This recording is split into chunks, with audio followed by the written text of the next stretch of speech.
Saprodin menegaskan pihaknya bertindak bukan karena laporan, namun karena terdapat indikasi kejahatan. Terkait beredarnya anggapan 5 pelaku ditangkap karena merugikan bandar, Saprodin juga menyebutnya asumsi tanpa dasar.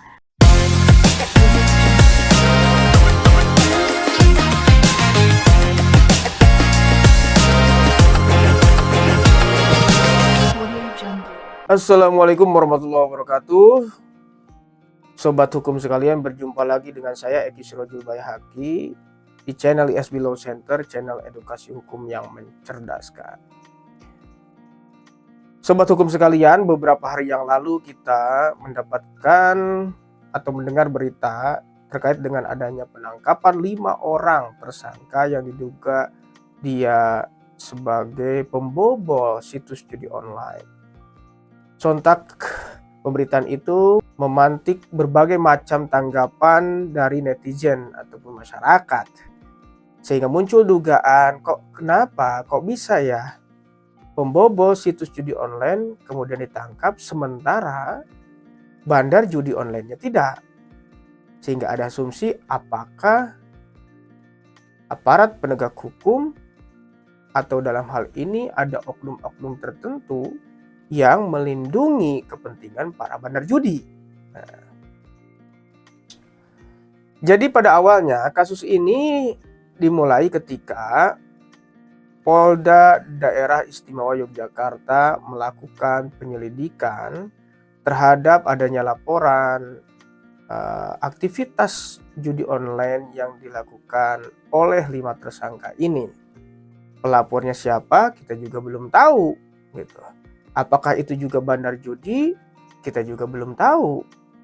Yang jelas pada saat itu Polda DIY pun memberikan klarifikasi bahwa Polda dalam hal ini penyidik tidak berada atau tidak dalam konteks melindungi para bandar judi.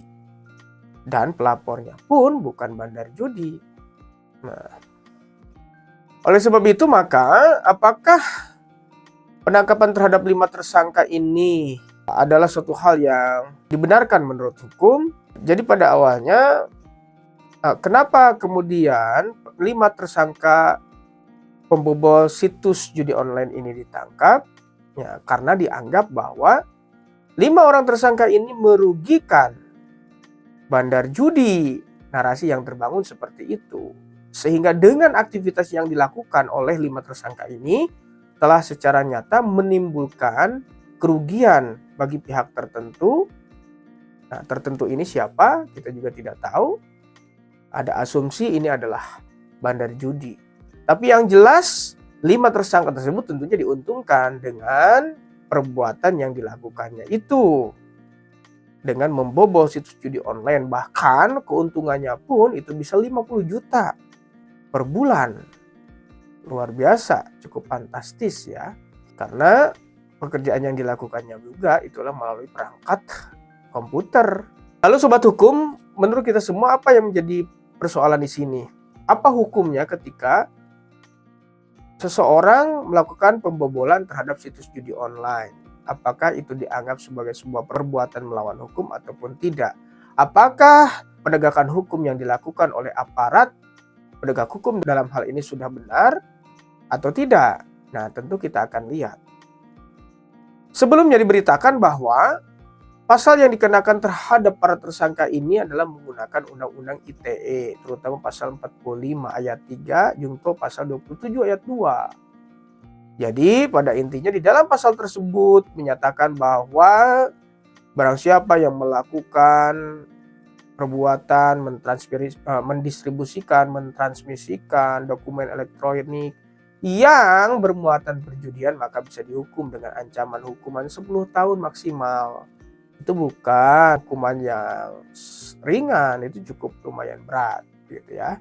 Lalu apakah fair ketika pasal ini dialamatkan kepada 5 tersangka saja sementara yang lainnya tidak, sehingga hal ini sontak menimbulkan asumsi bahwa seakan Polda DIY dalam hal ini dianggap melindungi gitu ya kepentingan para bandar judi, meskipun itu sudah dibantah secara tegas melalui klarifikasi yang dilakukan oleh pihak Polda Daerah Istimewa Yogyakarta dengan komitmen bahwa Polda DIY akan berkomitmen secara penuh siapapun yang terlibat dalam aktivitas perjudian, maka itu akan dicari dan juga diselidiki ataupun ditindak. Nah, kita tahu sendiri bahwa judi online ini sangat merusak tatanan masyarakat gitu ya, banyak yang dirugikan terhadap ini gitu ya, bahkan dalam kondisi tertentu ini berdampak sangat serius gitu ya.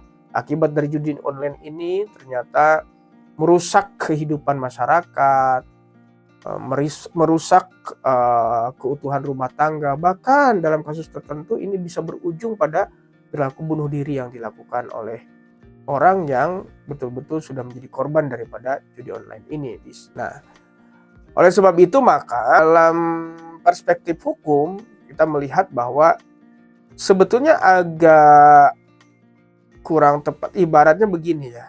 Apakah dibenarkan misalnya dalam konteks ini, dalam perspektif hukum, apakah seseorang bisa melakukan tuntutan ganti rugi terhadap seseorang yang telah menimbulkan kerugian terhadap sebuah perilaku yang itu juga dilarang.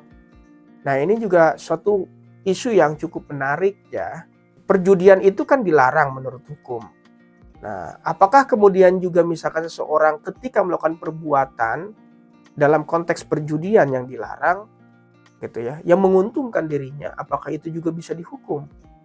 Apakah itu juga bisa kita kualifikasi sebagai perbuatan melawan hukum? Gitu ya. Nah, ini juga suatu hal yang sangat menarik gitu.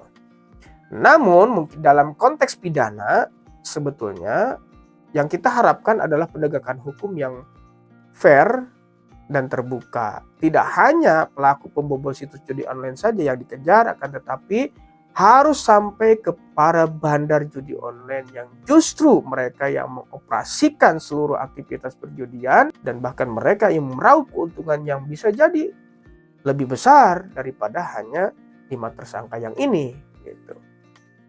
Oleh karena itu, mari kita sama-sama memiliki berkomitmen kuat untuk memberantas judi online ke akar-akarnya secara komprehensif, baik itu para pemain, pelaku perjudian, termasuk yang paling utama adalah para bandar judi.